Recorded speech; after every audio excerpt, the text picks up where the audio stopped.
Hello दोस्तों, good evening. स्वागत है एक बार फिर से आप सभी का एमजेटी एजुकेशन में। आज गुड मॉर्निंग नहीं बोल सकते हैं क्योंकि आज शाम को वीडियो आ रही है, लेकिन डेली करंट अफेयर की सीरीज आपकी आप जानते हो जैसे कि हमेशा आती रहेगी। कभी भी इसमें डिले हो सकता है लेकिन कैंसिल नहीं हो सकता है, पोस्टपोन हो सकता है, कैंसिल नहीं होगा ये इवेंट। और पिछले 2-3 दिनों में काफ़ी ज़्यादा दौड़ भाग लगी रही, इस वजह से चीज़ें हो नहीं पाई आज सुबह में। और लेकिन कल से आपको कंटिन्यू मिलेगा और बहुत कुछ जान करके, बहुत कुछ सीख करके यहाँ पर आया हुआ हूँ। बहुत कुछ हम लोगों ने किया हुआ है, बहुत सारी बातें की हुई है रेलवे कार्निवाल में, तो वो सब धीरे-धीरे आपको चैनल पर देखने को मिलेगा। और ऑफ कोर्स जब आप कहीं घूमने जाते हो, कहीं पर जाते हो, लोगों से मिलते हो, बाकी सभी टीचर्स से मिलते हो, बहुत कुछ जानकारियाँ सीखने को मिलती है, जानने को मिलता है। और स्टूडेंट्स लोगों से मिलने के बाद भी बहुत सारी चीज़ें मिलती हैं, तो वो सब चीज़ मैं लेकर के आया हूँ और धीरे-धीरे आपको चैनल पर देखने को मिलेगा। तो चलिए शुरू करते हैं। ये करंट अफेयर आज की जो सुबह में होनी थी वो शाम को हो रही, क्योंकि सुबह में नहीं बन पाई थी। इसको हम लोग पढ़ लेते हैं और उसके बाद फिर कल का तो आपको टाइम से मिलना शुरू ही हो जाएगा। तो रोजाना की तरह एक दिन पहले का करंट अफेयर हम लोग रिवाइज करेंगे, फिर आगे बढ़ेंगे। कल हम लोगों ने पढ़ा था सीआईएसएफ का स्थापना दिवस मनाया जाता है 11 मार्च को। प्रो कबड्डी लीग सीजन 10 का पहला खिताब जीता पुनेरी पल्टन ने। मतलब सीजन 10 का इसने अपना पहला खिताब जीता है। और अभी हाल ही में मिली जानकारी के अनुसार साउथ ईस्टर्न कोलफील्ड लिमिटेड जो है ये इसकी ओडिशा सॉरी छत्तीसगढ़ में गेवरा जो खदान है ये एशिया की सबसे बड़ी कोयला खदान बन जाएगी। बहुउद्देशीय हेलीकॉप्टर MS-60 रोमियो सी हॉक, इसको भारतीय नौसेना में शामिल किया जा रहा है। ये ब्लैक हॉक का सी वर्जन है, सी हॉक। अंतर्राष्ट्रीय सौर गठबंधन के अनुमोदन करने वाला 97th कंट्री बन गया है दोस्तों पनामा। ठीक है, हेडक्वार्टर कहाँ है इसका? गुड़गांव में है। इसके अलावा अभी हाल ही में डीआरडीओ ने बनाया है 5वीं पीढ़ी की फाइटर जेट, AMCA के नाम से जानी जाएगी। इस पर लगातार डीआरडीओ काम कर रहा है। ये 5th जनरेशन का फाइटर जेट होगा। ये स्टील डबल इंजन वाला स्टील होगा विमान, तो इसकी मंजूरी मिल चुकी है। इसके अलावा आईटीबी बर्लिन में वर्ष के सर्वश्रेष्ठ गंतव्य का पुरस्कार गोवा को मिला है। 12 मार्च 2024 को विश्व के सबसे बड़े साहित्यिक उत्सव साहित्य उत्सव का आयोजन दिल्ली में किया जाएगा, यानी कि कल। और भारतीय और अमेरिकी तटरक्षकों के बीच सी डिफेंडर हुआ है। यह अभ्यास पोर्ट ब्लेयर अंडमान निकोबार में हो रहा है। प्रसिद्ध भारतीय बैडमिंटन खिलाड़ी साई प्रणीत ने दोस्तों बैडमिंटन से संन्यास की घोषणा कर दी है। ये तो टॉप 10 करंट अफेयर के क्वेश्चंस थे कल की वीडियो से, जिनका आपने किया 1 मिनट में रिवीजन। अब हम लोग बात करेंगे आज की करंट अफेयर की, है ना। तो पहला क्वेश्चन आपके सामने है, कहाँ की क्रिस्टलिना पिस्जकोवा को मिस वर्ल्ड 2024 का विजेता चुना गया है। मिस वर्ल्ड 2024 इसकी विनर आ गई हैं। अब देखो ये मिस वर्ल्ड 2024 है कि मिस वर्ल्ड 2023 है, इसका कंफ्यूजन मैं अभी आपको आगे डिस्कस करूंगा। फिलहाल क्रिस्टीना प्लिसजुकोवा जो है ये जीत चुकी हैं। ये चेक गणराज्य की हैं, चेक रिपब्लिक की हैं। चेक रिपब्लिक एक यूरोपियन कंट्री है। इनकी बात करते हैं दोस्तों। ये जो हैं क्रिस्टीना प्लिसजुकोवा, ये मिस वर्ल्ड 2024 में दी गई हैं। मिस वर्ल्ड 2023 के लिए दी गई हैं। इसको लेकर कंफ्यूजन है। अब मैं दो चीजें आपको बता रहा हूं। देखो, मेरा काम है आपके सामने जो फैक्ट है वो रखना बिल्कुल ऑथेंटिक तरीके से। इसके लिए जो भी न्यूज आता है तो उसको कई बार क्रॉस चेक किया जाता है। मैं जब इसको रिसर्च कर रहा था इस पर, तो देखा कि विकिपीडिया पर दिया गया है मिस वर्ल्ड 2023। और बाकी जितने भी बड़े बड़े न्यूज चैनल्स हैं, चाहे वो इकोनॉमिक टाइम्स हो, द हिंदू हो, या आप इंडियन एक्सप्रेस ले लो, जितने भी इंग्लिश के हों, ठीक है, बड़े बड़े, उन सब पर 2024 लिखा हुआ है।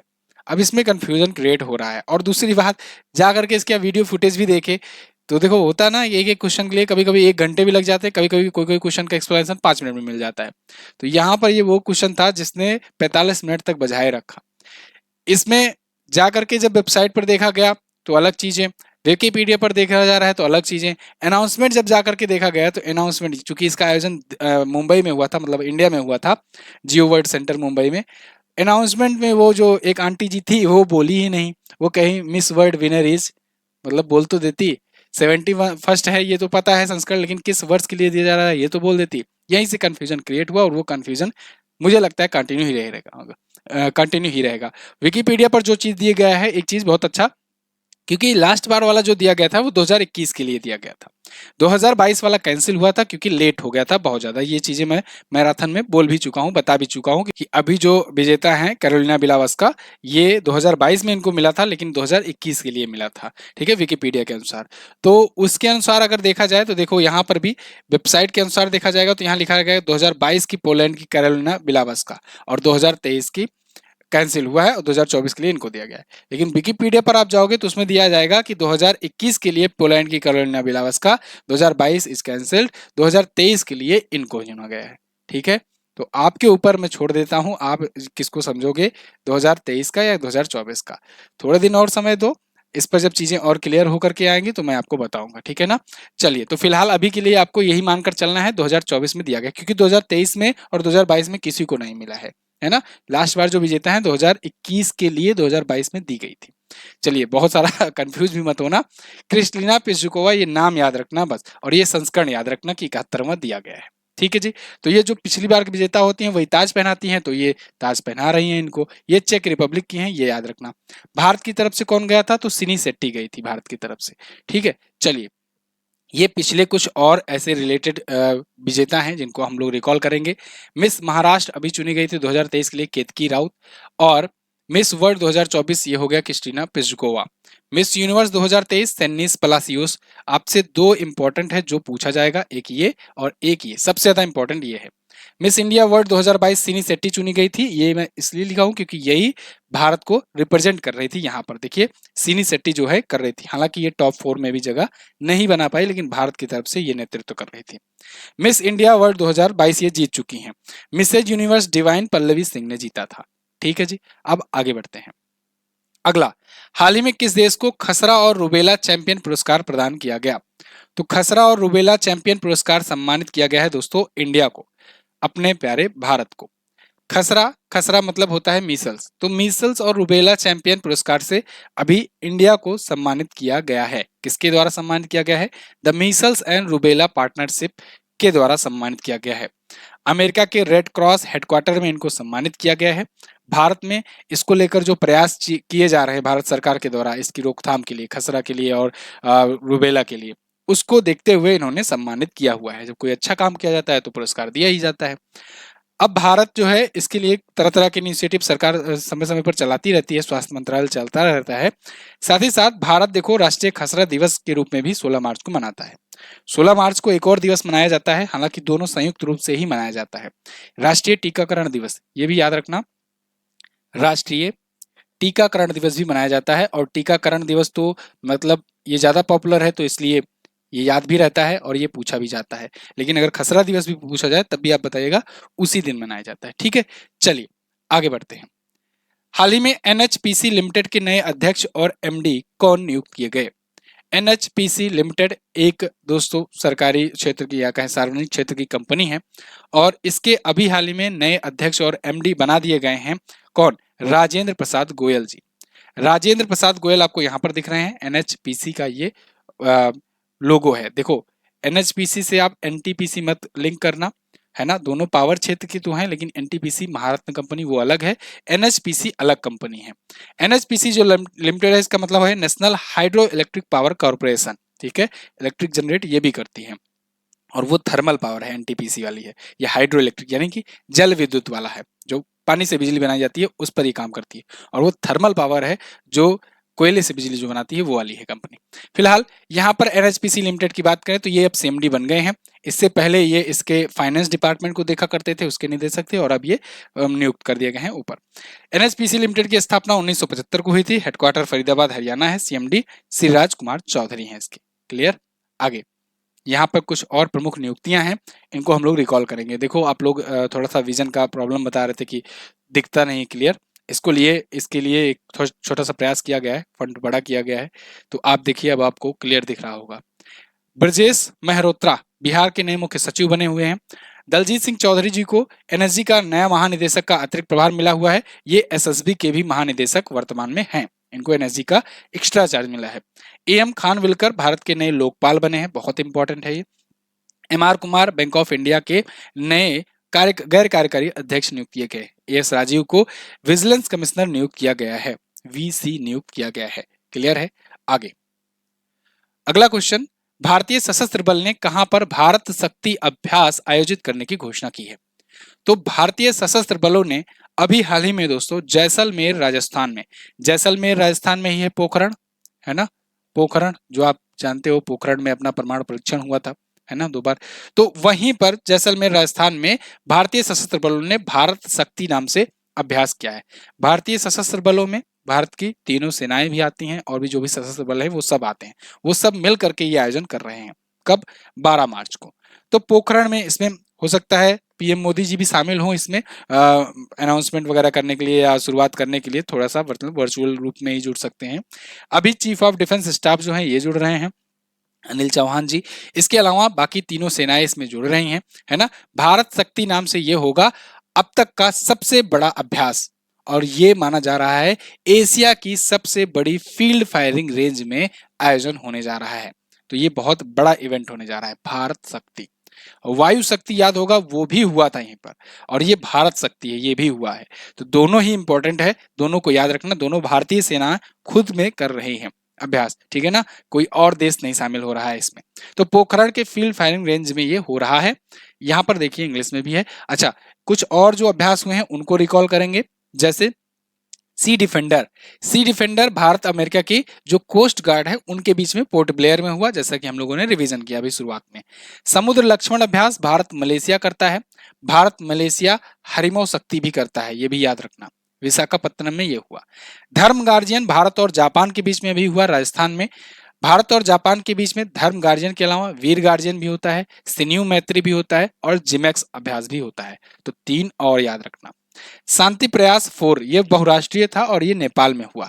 भारत और नेपाल वैसे सूर्य किरण नाम से भी करते हैं एक्सरसाइज। जो भी एक्स्ट्रा पॉइंट में बताऊं उसको नोट डाउन करते जाओ। मिलन नौसैनिक अभ्यास ये मल्टीनेशनल एक्सरसाइज है, ये विशाखापत्तनम में हुआ, बहुत सारे देश इसमें शामिल हैं। और वायु शक्ति देखो जैसलमेर में, यहाँ पर यहीं पर राजस्थान में ही पोखरण में ही ये भी हुआ था वायु शक्ति, और अब भारत शक्ति हो रहा है। आगे, हाल ही में बिचोम किस राज्य का 27वां जिला बनाया गया? बिचोम, तो बिचोम दोस्तों अभी हाल ही में 27वां जिला बना है अरुणाचल प्रदेश का। अभी मैंने 2-3 दिन पहले ही बताया आपको 26वां जिला, तो 26वां जिला बनाया गया। तो एक और जिले की डिमांड उठ रही थी बहुत पहले से ही, तो उसको भी लोग जोर कर दिए आवाज, तो फिर ये कहे चलो ठीक है अब इसको भी बना देते हैं। तो इसी कड़ी में ये 27वां जिला भी अनाउंस कर दिए। 27वां जिला ये बनाए हुए हैं बिचोम, जो कि पश्चिमी पूर्वी कामेंग जिले से अलग करके बनाया गया है, और इसका मुख्यालय जो है नेपांगफुंग में है।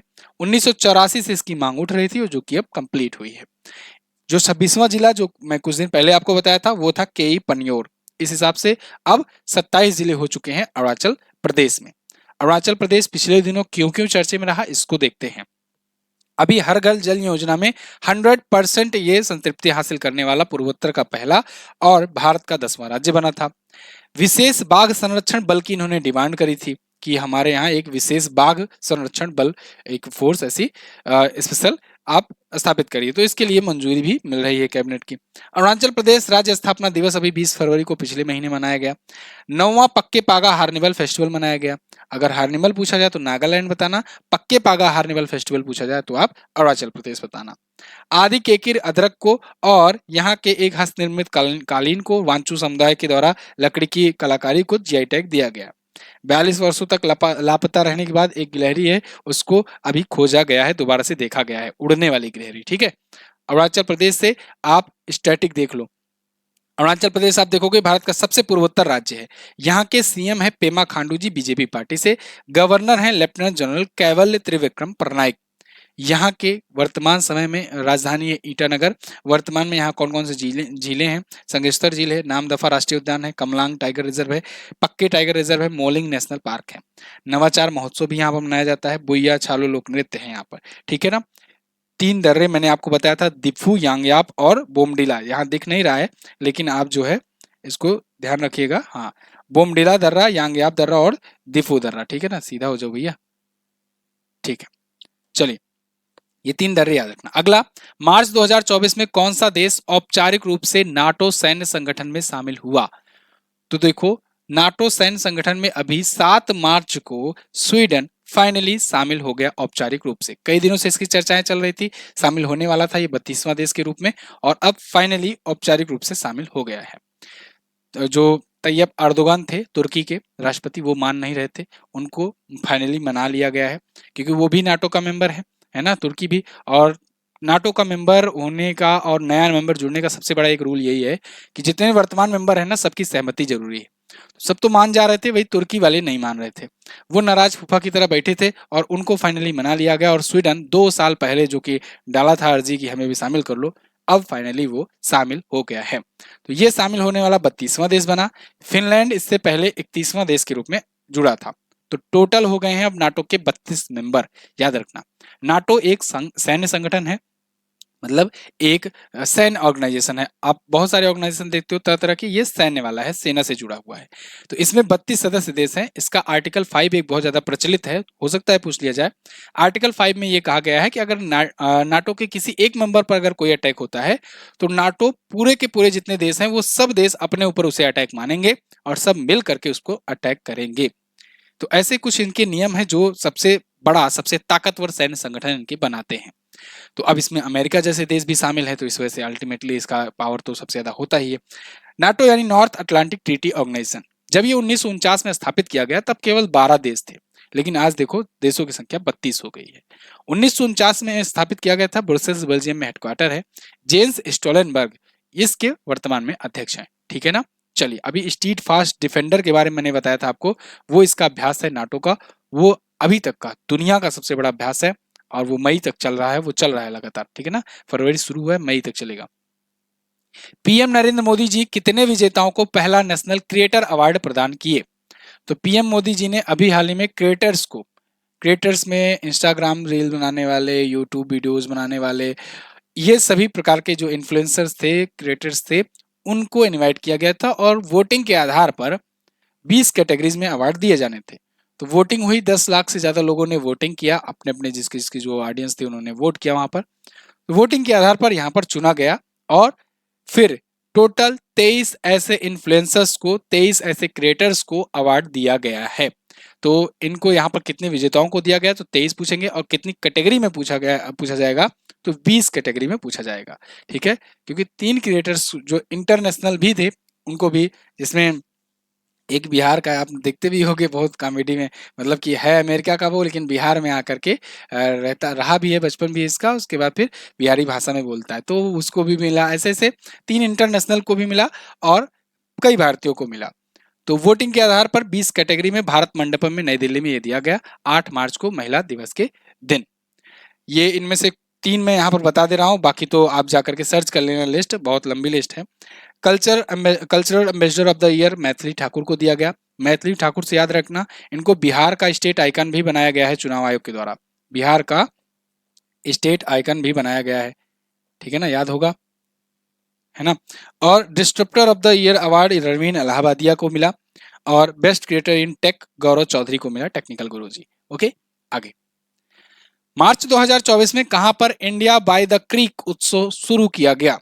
तो इंडिया बाय द क्रीक उत्सव ये आयोजित हुआ यूएई में, यूएई की दुबई में। दुबई जो है राजधानी नहीं है यूएई की, यूएई की राजधानी अबू धाबी होती है, ये बात ध्यान रखना। यूएई के दुबई में इंडिया बाय द क्रीक उत्सव आयोजित किया गया।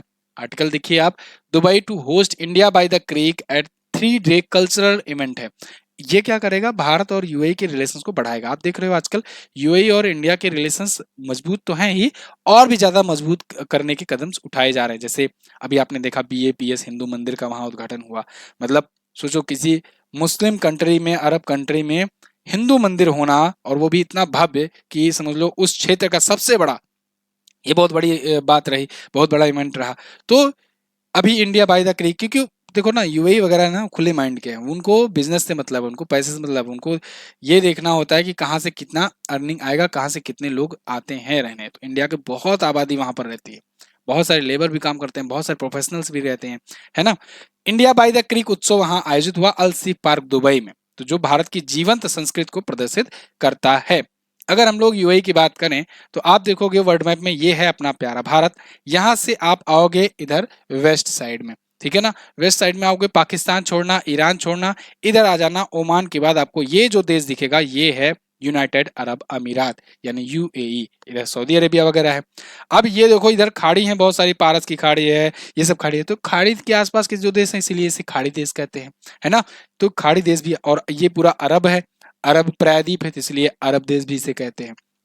यूएई 7 अमीरात का एक संगठन है, इसलिए इसे यूनाइटेड अरब अमीरात कहते हैं। उसी 7 अमीरात में एक है दुबई, एक है अबू धाबी, एक है शारजाह, ये सभी अमीरात हैं, है ना, जैसे अपने यहाँ स्टेट समझ लो। तो ऐसे ही इसलिए यूनाइटेड अरब अमीरात है, अरब के ये अमीरात हैं। इसमें अगर दुबई का, बहुत ज़्यादा डीप में नहीं जाते हैं फिलहाल, चलिए मोटा मोटा खत्म करते हैं। दुबई का जो राजा होगा समझ लीजिए वो प्रधानमंत्री होता है, अबू धाबी का जो राजा होता है वो राष्ट्रपति होता है यानी राष्ट्राध्यक्ष होता है ना। तो अभी जो शेख जायद बिन अल नहयान है वो अबू धाबी के हैं, ये इसलिए राष्ट्रपति हैं। और यहाँ की मुद्रा दिनार होती है, दिरहम होती है, सॉरी यूएई दिरहम।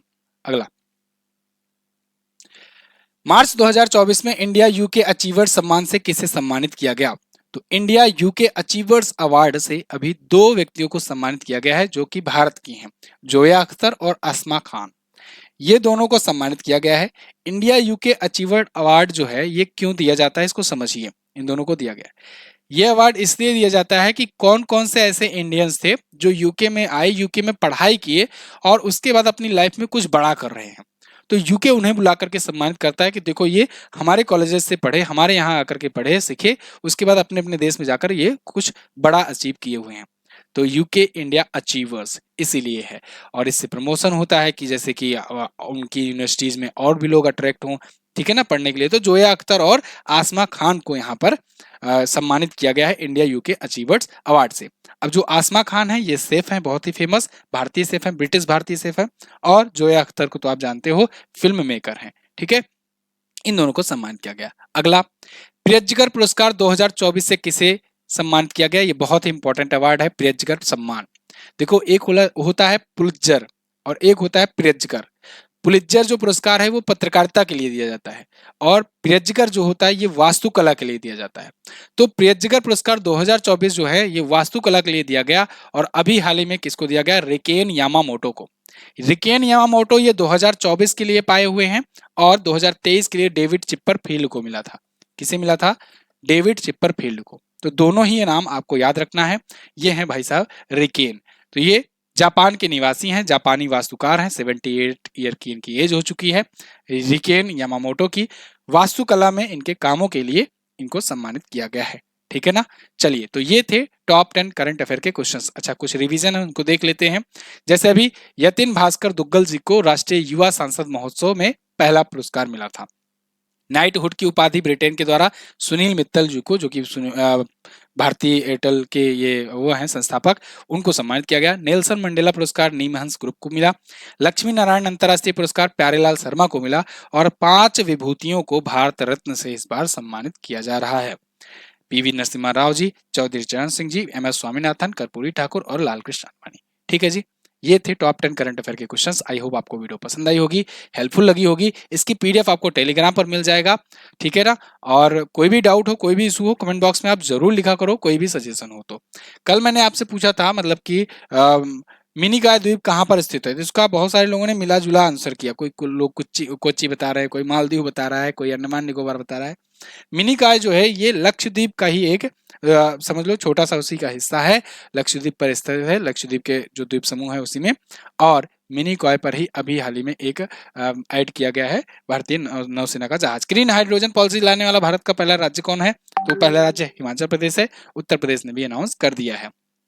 आज बताना है आपको क्या, अंतरराष्ट्रीय सौर गठबंधन का 96वां सदस्य देश कौन सा है, और वर्तमान में भारतीय तटरक्षक बल के महानिदेशक कौन है। दोनों ही क्वेश्चन अच्छे हैं, इजी हैं। आपका आंसर इंतजार रहेगा आपके आंसर का, और इसकी पीडीएफ आपको टेलीग्राम पर मिलेगी, जैसा कि आप जानते हो। वन लाइनर आपको व्हाट्सएप चैनल पर मिलेगा। मैं आपको कल की वीडियो में मिलूंगा, तब तक के लिए नमस्कार, जय हिंद, वंदे मातरम।